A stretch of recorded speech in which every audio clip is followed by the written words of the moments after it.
ഈശോമിശിഹായ്ക്ക് സ്തുതിയായിരിക്കട്ടെ. വിശുദ്ധ മത്തായി അറിയിച്ച സുവിശേഷം 24-ാം അധ്യായം 46-ാം വാക്യം. യജമാനൻ വരുമ്പോൾ അപ്രകാരം ചെയ്യുന്നതായി കാണപ്പെടുന്ന ഭൃത്യൻ ഭാഗ്യവാൻ. ജാഗ്രതയോടുകൂടി ജീവിതത്തിൽ മുന്നോട്ട് പോകുവാനായിട്ട് ഈ ഒരു വചനം നമ്മളെ ഓർമ്മിപ്പിക്കുകയാണ്. കൂട്ടത്തിൽ ഒരു കാര്യം കൂടി എൻ്റെ ദൈവം എന്നെ ഓർമ്മിപ്പിക്കുന്നുണ്ട്. എന്താണത്? ഞാൻ ഭൃത്യനാണ് എന്നുള്ളത്. ഞാൻ യജമാനനല്ല കേട്ടോ. നമ്മൾ ഈ ഭൂമിയിൽ ജീവിക്കുമ്പോൾ ഒന്നിൻ്റെയും ഉടമസ്ഥരല്ല നമ്മൾ. പലപ്പോഴും യജമാനരായിട്ട് ഉടമസ്ഥനായിട്ട് ജീവിക്കുവാനായിട്ട് ആഗ്രഹിക്കുന്ന വ്യക്തികളാണ് നമ്മൾ. ഒരിക്കലും ഭൃത്യനായിട്ട് ജീവിക്കാനായിട്ട് നമുക്ക് ഇഷ്ടമുണ്ടോ? ഇല്ല.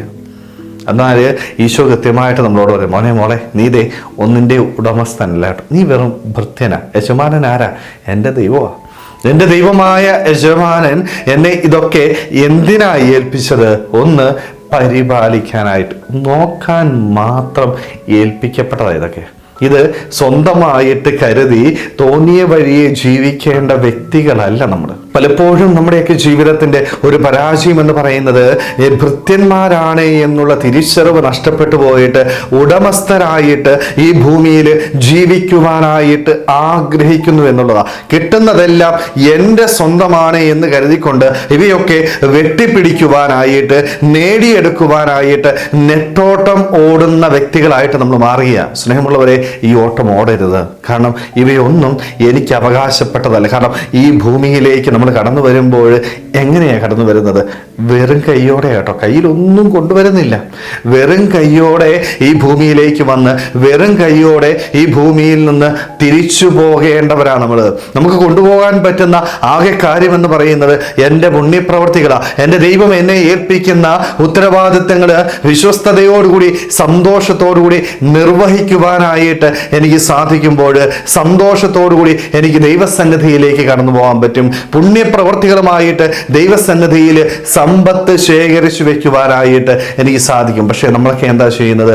ഈ ഭൂമിയിൽ സമ്പത്ത് ശേഖരിച്ചു വെക്കുകയാണ്. അതുകൊണ്ടാണ് ഈ വചനത്തിൽ എൻ്റെ ഈശോ എന്നോട് കൃത്യമായിട്ട് പറയുന്നത്, മോനെ മോളെ, നീ യജമാനനല്ല, ഭൃത്യനാ. ഭൃത്യനാകുമ്പോൾ ഒരു കാര്യം ഓർത്തോണം, ജാഗ്രത ഉണ്ടാവണം.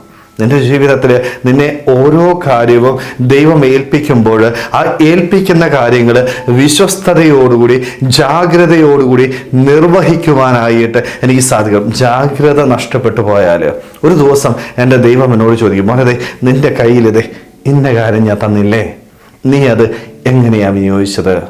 നിന്റെ കയ്യിൽ ഞാൻ 2 മക്കളെ നൽകിയില്ലേ നിനക്ക്? ആ മക്കളെ നീ എപ്രകാരമാണ് വളർത്തിയത്? നിനക്ക് അപ്പനെയും അമ്മയും ഞാൻ നൽകിയില്ലേ? ആ അപ്പനെയും അമ്മയും വിശ്വസ്തയോടുകൂടി സന്തോഷത്തോടുകൂടി നോക്കുവാനായിട്ട് നിനക്ക് സാധിച്ചോ? സഹോദരങ്ങളെ തന്നില്ലേ? അവനെ നീ എപ്രകാരമാണ് കാത്തു പരിപാലിച്ചത്? എൻ്റെ ദൈവം എന്നോട് ചോദിക്കുന്ന ചോദ്യം കേട്ടോ. ദൈവം ഇവരെയൊക്കെ എൻ്റെ ജീവിതത്തിലേക്ക് നൽകുമ്പോൾ, അല്ലെങ്കിൽ സമ്പത്ത് എനിക്ക് നൽകുന്നു, പണം എനിക്ക് നൽകുന്നു, ജോലി എനിക്ക് നൽകുന്നു, ഇവയൊക്കെ എൻ്റെ ജീവിതത്തിൽ എനിക്ക് നൽകുമ്പോൾ ഞാൻ അവ എപ്രകാരമാണ് വിനിയോഗിക്കുന്നത് എന്ന് തിരിച്ചറിയാനായിട്ട് പറ്റണം. സ്നേഹമുള്ളവരെ, അവയൊക്കെ എൻ്റെ ഇഷ്ടത്തിന് വിനിയോഗിക്കേണ്ടതല്ല, മറിച്ച് അവയൊക്കെ ദൈവം ആഗ്രഹിക്കുന്നത് പോലെ വിനിയോഗിക്കുവാനായിട്ട് എനിക്ക് സാധിക്കണം. കാരണം യജമാനനായ ദൈവത്തിന് ഓരോ കാര്യത്തെക്കുറിച്ച് ഒരു പദ്ധതിയുണ്ട്. ആ പദ്ധതി ഒരിക്കലും എൻ്റെ നാശത്തിനല്ല, മറിച്ച് എൻ്റെ നന്മയ്ക്ക് വേണ്ടിയുള്ളതാണ്. സ്നേഹമുള്ളവർ, അതുകൊണ്ട് ഈ ഒരു ബോധ്യം നമ്മുടെ ജീവിതത്തിൽ വീണ്ടെടുക്കുവാനായിട്ട് നമുക്ക് സാധിക്കട്ടെ. നമുക്ക് ലഭിച്ചതൊക്കെയും ദൈവത്തിൻ്റെ ദാനമാണ് എന്ന് തിരിച്ചറിയുവാനായിട്ട് ഒരു ഭക്തനെ പോലെ ദൈവത്തിന് മുമ്പിൽ വിശ്വസ്തയോടുകൂടി ജാഗ്രതയോടുകൂടി ജീവിക്കുവാനായിട്ട് ഏൽപ്പിക്കപ്പെട്ടതൊക്കെയും പൂർത്തീകരിച്ചുകൊണ്ട് ദൈവസന്നിധിയിൽ പൂർണ്ണമായിട്ട് സമർപ്പിക്കുവാനായിട്ട് അങ്ങനെ സ്വർഗരാജ്യം നേടിയെടുക്കാനായിട്ട് നമുക്ക് ഓരോരുത്തർക്കും ആത്മാർത്ഥമായിട്ട് ആഗ്രഹിക്കാൻ പരിശ്രമിക്കാം. ദൈവം നമ്മളെല്ലാവരെയും സമൃദ്ധമായിട്ട് അനുഗ്രഹിക്കട്ടെ. ആമേൻ.